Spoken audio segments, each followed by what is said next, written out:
Hello বন্ধুরা, welcome back to my channel SMS family vlog. আর সবাই কেমন আছো? আশা করি সবাই খুব ভালো আছো আর আমিও ভালো আছি। তো অলরেডি সকালবেলা একটু তাড়াতাড়ি কাজ গুছিয়ে নিচ্ছি, কারণ দেখতে পাচ্ছ আমাদের এই ঘরটা ভেঙে দেওয়া হচ্ছে। মানে সাইডের নতুন রান্নাঘর হয়েছে, ওই জন্য এই রান্নাঘরটা ভেঙে দেওয়া হচ্ছে। প্রচুর কাজ আজকে বাড়িতে, ওই জন্য ভাবছি একেবারে রান্নাটা করে নেব। তো এই যে দেখো, সকালবেলা রান্না আমি অলরেডি বসিয়ে দিয়েছি, আর ঘরটা ওদিকে অলরেডি ভাঙা হয়ে গেছে। এবার ওর ভিতরে যা কাঠকুটো যা ছিল ঘটে, সেগুলো সব বার করতে হবে। তো সেগুলো বার করব, একটু লেট হবে। তার মধ্যে ঝড় বৃষ্টি যদি হয়ে যায় তাহলে পেপার মুট দিয়ে রাখা হবে, রেখে তারপরে ঝড়টর থেমে গেলে তারপরে আবার ওইটা গোছানো হবে। তো আমি অলরেডি একবারে দুপুরের মতো রান্না করে নেব, না হলে প্রচুর কাজ আছে ওই জন্য। তো সবাই সম্পূর্ণ ভিডিওটা দেখবে, আর অবশ্যই একটা লাইক করে দেবে। সাবস্ক্রাইব যারা নতুন তারা তো অবশ্যই সাবস্ক্রাইব করে দেবে। তো রান্না বান্না বলতে সকালে এখন হচ্ছে শাক ভাজা, কুঁদলি ভাজা আর মাছের তরকারি হবে একটু বাদে। শাশুড়ি মা ওদিকে কাজ করছে, আমাকে গুছিয়ে দিতে পারছে না, কারণ উনি গুছিয়ে দেয় সব কিছু, তারপরে আমি রান্না করি। তো আজকে একা হাতে আমার সবই করতে হচ্ছে। তো এই দুটো রান্না করে তারপরে আমি যাব মাছ কাটতে, আর ওদিকে সবটাই তোমাদেরকে ঘুরিয়ে দেখাবো। তো চলো আগে রান্নাটা কমপ্লিট করি, আর সবাই সম্পূর্ণ ভিডিওটা দেখবে, ঠিক আছে? আর ঝড় হবে ঝড় হবে বলে তো মাথা খারাপ হয়ে যাচ্ছে, কিন্তু আমাদের বাড়ির সামনে বড় নদী, তো ভয়টা ওখানেই করে। কারণ আমাদের এখানে বাঁধ ভেঙে যাওয়ার সিস্টেমটা আছে, ওই জন্য বললাম যে বড় নদী ভয় করে। তো ভয় করে আর কত দূর যাব, ঝড়ের মাথায় যখন বাড়ি এসেই পড়েছি তখন তো থাকতেই হবে। তো প্রত্যেকটা ভিডিও তোমাদেরকে শেয়ার করব। তো আপাতত আজকের এই কাজটা কমপ্লিট করি, তারপরে আর সকালবেলা আমার ছোটো মাসি শাশুড়ির মানে জামাই আসার কথা, ওই জন্য একটু ডিম টিম ভাজা করছিলাম, যেহেতু ওরা সকালে খাবে ওই জন্য। তো রান্না একা হাতে রান্না করতে গেলে না প্রচুর সমস্যা, যেহেতু শাশুড়ি মা রেডি করে দেয়, আমি রান্না করি, ওই জন্য কিছু বুঝতে পারি না। আর তার মধ্যে আবার শ্বশুরমশাইয়ের পিছনে লাগি, একটু তোমাদের দাদা এসে বলে এখনও রান্না হয়নি, এ হয়নি, তা হয়নি, মানে পিছনে লাগে আর কি। তো রান্নাটা তাড়াতাড়ি করতে বলছে, একটাই কারণ, যেহেতু ওদিকে বহুত কাজ পড়ে আছে আর তার উপরে বৃষ্টি হবে বলছে না, ওই জন্য। তো কতটা কি করতে পারবো জানি না, যতটুকু পারবো ততটুকুই করতে হবে, আর না হলে পেপার ঢাকা দিয়ে রেখে দেবো। তো বন্ধুরা, সকালের এক পর্ব রান্না তো হয়ে গেছে, আর এই যে দুপুরের তরকারির জন্য এটা বানাচ্ছি। কুমড়ো মাছ দিয়ে রান্না হবে, রূপচাঁদ মাছ, পুকুরে রূপচাঁদ মাছ হয়েছে, খাওয়ার মতো হয়েছে, মানে 2 পিস 3 পিস করে হয় একটা একটা মাছ। এবার আমার শাশুড়ি মাকে বললাম, তো বলল যে তোমার এদিকের কোনো কাজে আসতে হবে না, তুমি রান্নাটা করো, করে পুজোটা দিয়ে নাও। ওই জন্য আমি রান্নাটা করে পুজোটা দেবো, আর ওনারা কাজ করছে করুক। সবাই একদিকে গেলে হবে না, কারণ রান্নাটাই তো মনে হয় আমার সবথেকে বড় কাজ। মানে রান্না হয়ে গেলে মনে হয় যেন বিশ্বের সমস্ত কাজ সব হয়ে গেছে। তো ওরা কাজ করছে করুক, আর অলরেডি ঘর প্রায় ভাঙা হয়ে গেছে। ঘরটার মধ্যে কিছু ছিল না, মানে চালে চালে মানে কাঠকুটোগুলো সব নষ্ট হয়ে গেছিলো সব। তো চালটা নামিয়ে দিয়ে সেই কাঠকুটো ভালো, যেগুলো মানে আমাদের জঙ্গলে আগে যারা জঙ্গলে যেত তারা যেসব কাঠকুটো আনতো আর কি, ওইগুলো ছিল পরশু কাঠ, যেগুলো গরান কাঠ, ওগুলো ভালো আছে, কিন্তু আর কোনো কাঠকুটো ভালো নেই। ওই জন্য কিছুটা জ্বালানি হবে, কিছুটা আবার সাইডে ঘর হবে, তো গরু রাখার জন্য ওখানেই কাজে লেগে যাবে। তো আমি এদিকের আমার কাজটা কমপ্লিট করি, আর রোদও যেমন দিচ্ছে, মাঝে মাঝে মেঘও সেরকম হচ্ছে। তো এরকম ভঙ্গি দিতে দিতেই তো ঝড় বৃষ্টি শুরু হয়। তো যাই হোক, ওরা ওই কাজ করছে, ওই যে দেখো মেঘও করেছে দেখো। আর আমার মেয়ে মানে গোলুমলু, তো ও যেখানে যাবে সেখানেই বসে বসে কাজ করবে। দেখো ওদিকে উনুনও আমার জ্বলছে, কারণ এদিকে কাটাকুটি ছিল না বলে ভাতের হাঁড়িটা আমি আবার বসিয়ে দিয়েছি, একটু গরম হতে থাকুক, আর এদিকের কাজটা আমি করে নিই। তো দেখো মেঘ করেছে দেখো, আমাদের ওই যে নদী রাস্তার গাছপালাও দেখা যাচ্ছে, কতটা কাছে নদী আমাদের, তাহলে চিন্তা করো। আর আমার ছেলে তো মাটি বয়ে একাকার করে দিচ্ছে, মানে নতুন একটা কাজ পেয়েছে তো ওই জন্য। আর এই যে দেখো রূপচাঁদ, এটা ছিপ বেয়ে ধরেছিলাম, আর রূপচাঁদ ছাড়া তো এখন ছিপে কিছু পড়বে না। তো এই কাটতে যেয়ে না আমার প্রচুর ভয় করে, কারণ ওদের মাছটা কাটার পরে, মানে ওই মাছটা কাটার পরে ওদের গালের ভিতরে যদি কোনো প্রকারে হাত চলে যায়, তো সঙ্গে সঙ্গে ওরা মাংস তুলে নেবে, মানে এতটা খতরনাক মাছ। তো যাই হোক, ওরা তো কষ্ট করছে, আর আমার শাশুড়ি মা যাবে আবার বোনের বাড়ি, কারণ বোনের বাড়িতে একটা অনুষ্ঠান আছে, ছোট পূজা হচ্ছে। মানে সেই বৈষ্ণবেরা আসে না, বৈষ্ণবেরা ওনারা একটু পুজো করছে, ওই জন্য আমার শাশুড়ি মা যাবে। আর এদিকের কাজ কিছুটা হয়ে গেলে আমি ওর বাবাকে বলছিলাম যে আমার একটু ডাব কেটে দেবে, তো ওই জন্য তো ডাব কেটে দেওয়ার কথা বলেছি। এখন কি করে, যদি হাতে পায়ে নামাতে পারে তাহলে দেবে, না হলে দেবে না। এই যে দেখো, গরমও লেগেছে আর পাখার উনুনে রান্না করা কি গরম, সেটা তো যারা গ্রামে থাকো তারা অবশ্যই জানো যে কতটা কষ্টের। তো বন্ধুরা, আমি রান্না বান্না করিনি, আর আমি এমন জায়গায় এডিট করছি ভিডিওটা, চারিদিকে শুধু আওয়াজ হচ্ছে। মানে আমি গ্রামে আছি তো, গ্রামে বাইরে ফাঁকা জায়গায় বসে আমি মানে ভিডিওটা এডিট করছি, আর যা কিছু আওয়াজ হচ্ছে মানে আমার কমেন্ট বক্স বন্ধ করে দেবে, কিচ্ছু করার নেই।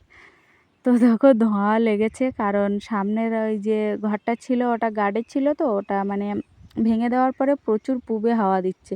তো কি করব, কষ্ট মষ্ট করে রান্নাটা তো হয়ে গেল। তো বন্ধুরা চলো আবার পরের ভিডিওতে আসছি, কারণ আমি রান্না বান্না গুছিয়ে রান্নাঘরটা গুছিয়ে নিয়ে তারপরে আমি যাব একটু ডাব খেতে, কারণ প্রচুর ডাব খেতে ইচ্ছে করছে। আর প্রচুর গরম, কি গরম যে কি গরম, বাপরে বাপ, যেন পাগল মনে করেছে আমাদের।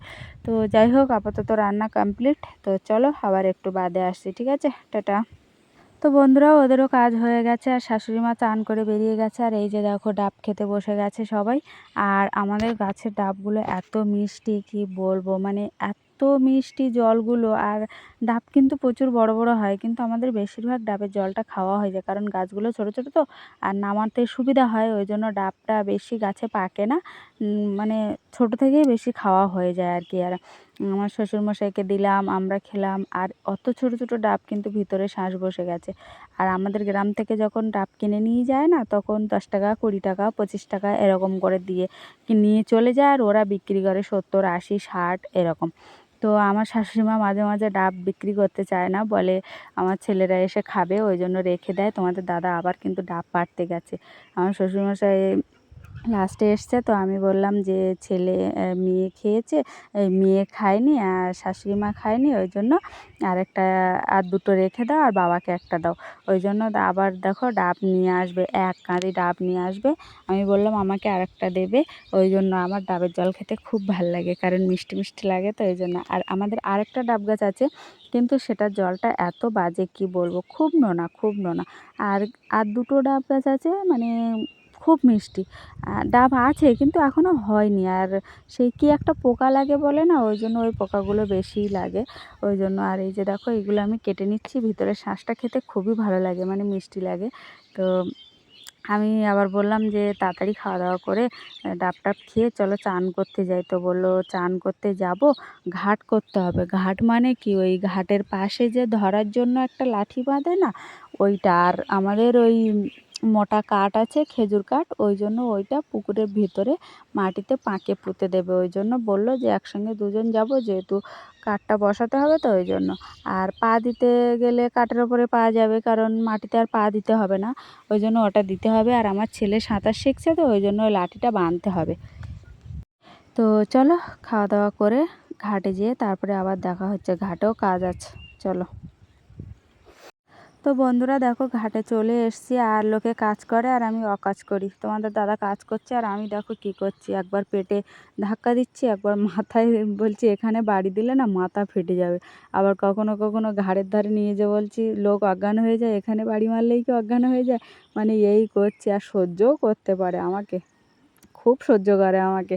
তো যাই হোক, এইটা ঘাটে না বাঁধলে না ওর ঠাকুমা না শুধু পড়ে যায়, ঢুবুস ঢাবুস করে পড়ে যায়, ওই জন্য দেওয়া হচ্ছে, যাতে সবাই একটু হাত ধরে উঠতে পারে, মানে ওটা ধরে উঠতে পারে। আর আমার ছেলে তো ওটা ধরেই ঝুলে বসে থাকে, মানে নতুন সাঁতার শিখছে, ওই জন্য ওটা ধরেই ঝুলে বসে থাকে। তো ওর জন্যই সুবিধা হবে। আর তোমাদের দাদা কাজ করছে, করুক, আমি চানটা করব, কারণ প্রচুর গরম লাগছে, প্রচুর গরম, সহ্য করার বাইরে। দিনে আমি আগে রাত্রেও চান করে শুতাম, কিন্তু এখানে এসে আর চানটা করতে পারছি না, যেহেতু শাড়ি টাড়ি পরা, তো ওই জন্য আর বিকালে চানটা করি না। যেহেতু আমি একবারই চান করি, আর ওর ঠাকুমা শাড়ি রেখে চলে গেছিলো বোনের বাড়ি, ওই জন্য শাড়িটাও আমি কেচে দিলাম, যেহেতু আবার পরবে তো পরে, ওই জন্য। তো বন্ধুরা দুপুরে খাওয়া দাওয়া কমপ্লিট করে একটু ঘুমিয়ে গেছিলাম। এবার যাচ্ছি আমরা একটু বাজারে, সন্ধে হয়ে গেছে, তো যাচ্ছি একটা দরকারে, এসে তোমাদেরকে বলবো। মানে দরকার বলতে তেমন কিছুই না, একটা রান্নার যে চুল্লির পাইপ বলে না, ওই পাইপই আনতে যাচ্ছি। তো সন্ধে হয়ে গেছে, এসে আবার রান্না করব। তো ওই জন্য আমরা গাড়িতে তাড়াতাড়ি বেরিয়ে গেছি। তো চলো বাড়ি এসে তারপরে তোমাদেরকে বলছি, ঠিক আছে? তো বন্ধুরা যেটা বলছিলাম, ওই যে চুল্লির পাখা বলে না, মাটির যে চুল্লির পাখা, ওই পাখা বানানোর জন্য পাইপ লাগবে। ওই জন্য আমরা পাইপ আনতে গেছিলাম তাড়াতাড়ি, কোনো বাজারে পাচ্ছিলাম না, যেতে গেলে সেই গোসাবায় যেতে হবে। তো আমাদের এখানে বালিবাজার বলে একটা জায়গা আছে, ওখানেই গেলাম, কিন্তু সঙ্গে সঙ্গে পেয়ে গেছি। এবার এসে এই যে দেখো, পাখায় আমাদের রুটি তৈরি হচ্ছে, কারণ গ্যাস নেই আমাদের এখানে।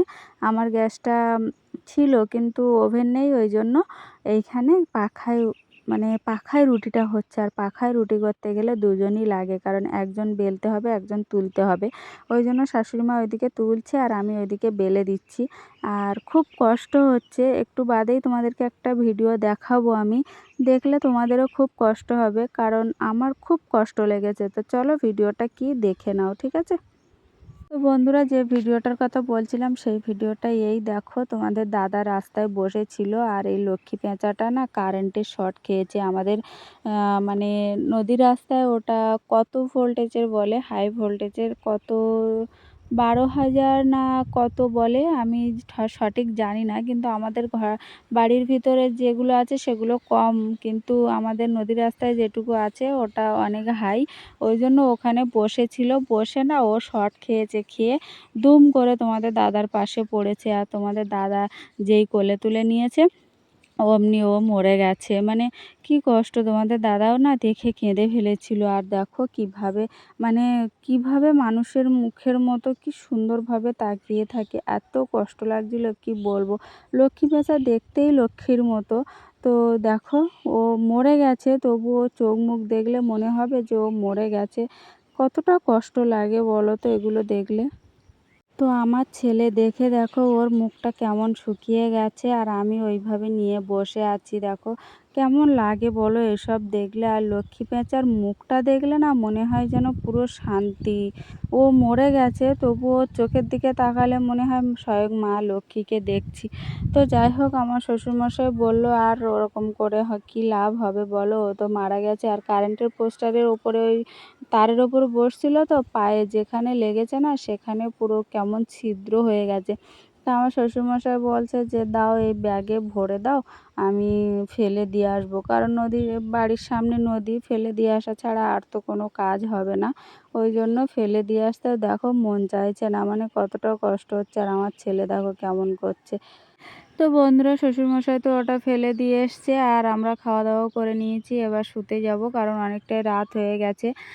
আর প্রচুর গরম লাগছে, কারণ সেই বাজার থেকে এসে না তারপরে উনুনের ধারে ওখানে বসে থাকা, আর বাইরে রান্না করতে গেলে প্রচুর টেনশন হয়, কারণ কখন না বৃষ্টি চলে আসে। ওই জন্য তাড়াতাড়ি করে একটু রান্না করে নিচ্ছিলাম। আর পেঁচাটা তো রেখে এসছে। তো চলো, আর বাজারে গেছিলাম বলতে কিছুই আনিনি, দেখো একটুখানি শসা নিয়ে এসেছি তোমাদের দাদার জন্য, আর কিছুই না। তো বন্ধুরা ভিডিওটা কেমন লাগলো অবশ্যই কমেন্টে জানাবে। আবার দেখা হবে নতুন একটা ভিডিওতে। আর প্রচুর গরম লাগছে আর প্রচুর কষ্ট হচ্ছে। তো চলো এখনকার মতো টাটা, সবাই ভালো থেকো, সুস্থ থেকো। আবার দেখা হবে নতুন একটা ভিডিওতে, ঠিক আছে? চলো টাটা।